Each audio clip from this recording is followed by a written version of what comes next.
Madrid akhirnya menutup musim tanpa satupun trofi. Tidak ada parade, tidak ada pesta.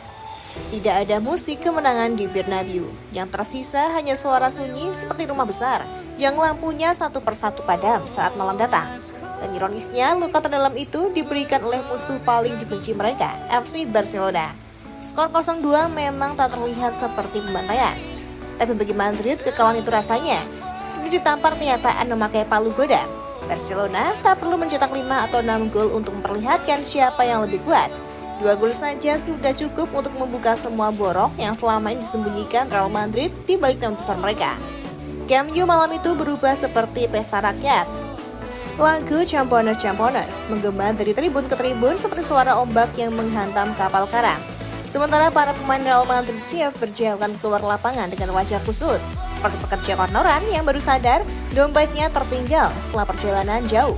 Ini bukan lagi sekedar kalah di El Clasico, ini seperti pengumuman resmi bahwa kerajaan besar bernama Real Madrid sedang retak dari dalam. El Clasico yang terasa seperti hari runtuhnya kerajaan. Beberapa hari sebelum pertandingan, suasana Madrid sudah seperti rumah yang penghuninya saling diam-diaman, tapi menyimpan bom emosi di dada. Insiden demi insiden bermunculan tanpa henti, mulai dari Antonio Rudiger yang disebut menampar Carreras dalam kerenggangan latihan, sampai pertikaian panas antara Federico Valverde dan Aurelien Tchouameni yang membuat ruang ganti Madrid berubah seperti arena gladiator.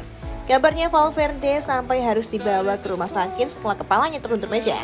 Bayangkan saja ruang ganti klub sebesar Real Madrid yang seharusnya menjadi tempat lahirnya strategi dan semangat perang malah berubah seperti warung kopi tengah malam yang dipenuhi orang emosi habis kalah taruhan.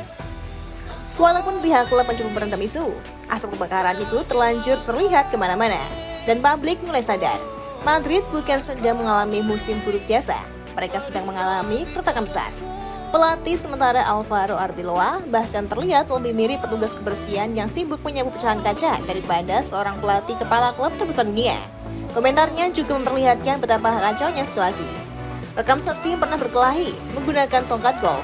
Kalimat itu terdengar seperti cerita sinetron olahraga, tapi justru keluar dari mulut pelatih Real Madrid sendiri. Dan dari situ semua orang mulai sadar kapal Madrid sedang bocor dari banyak sisi.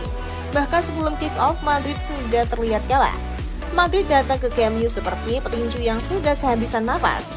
Sebelum ronde pertama dimulai, tidak ada Federico Valverde, tidak ada Kylian Mbappe, dan Huijsen bahkan cedera sesaat sebelum laga dimulai.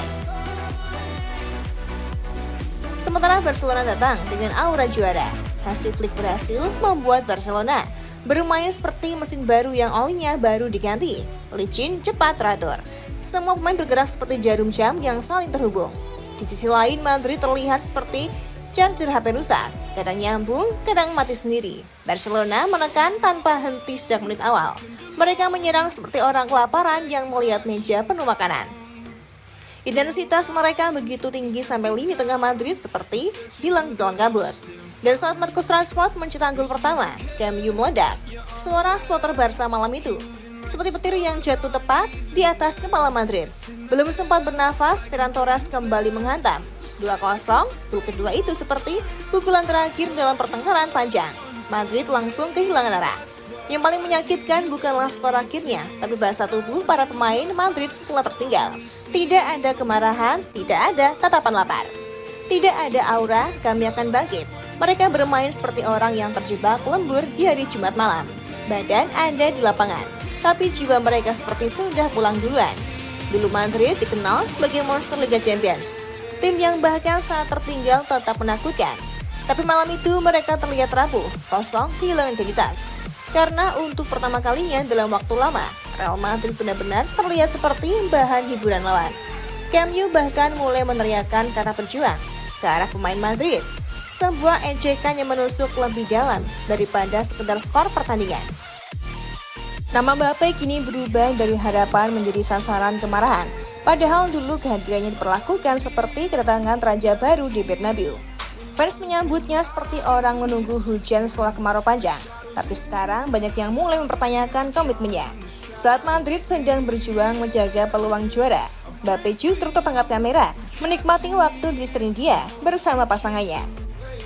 Dan yang paling membuat fans panas saat ia menyalakan televisi untuk menonton El Clasico, Madrid ternyata sudah tertinggal 0-2.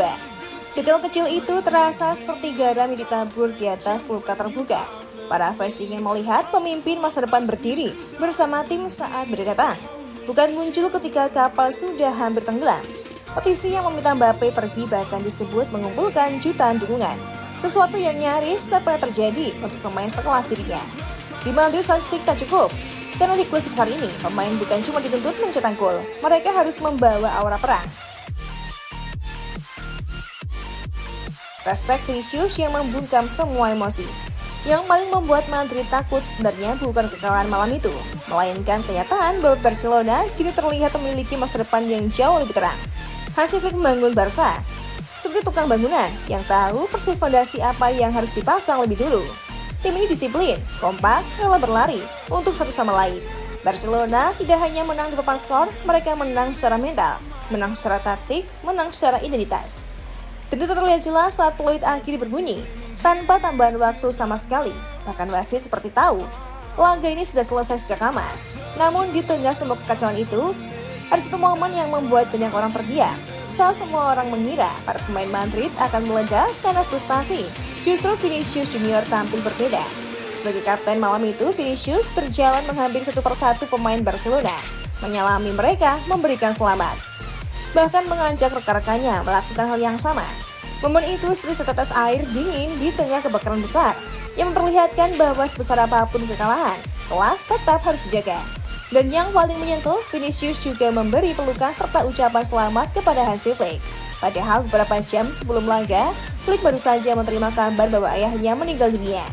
Bayangkan menjadi Hansi Flick, malam itu di satu sisi, ia sedang memimpin Barcelona menuju gelar juara La Liga.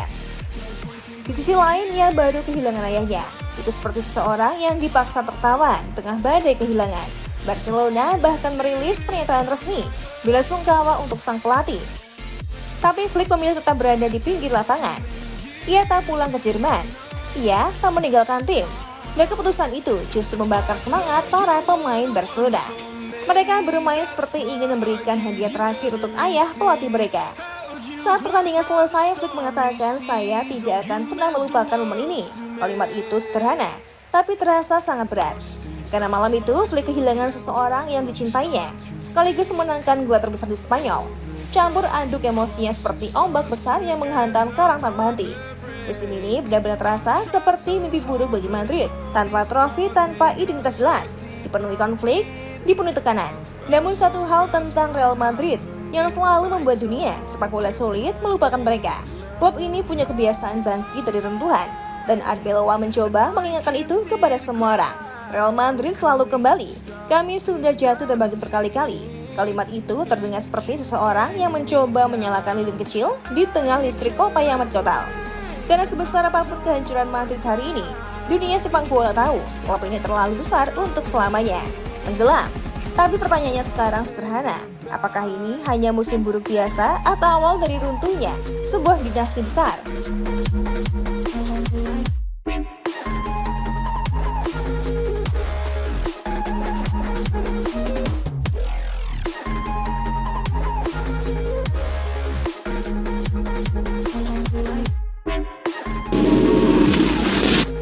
Gimana?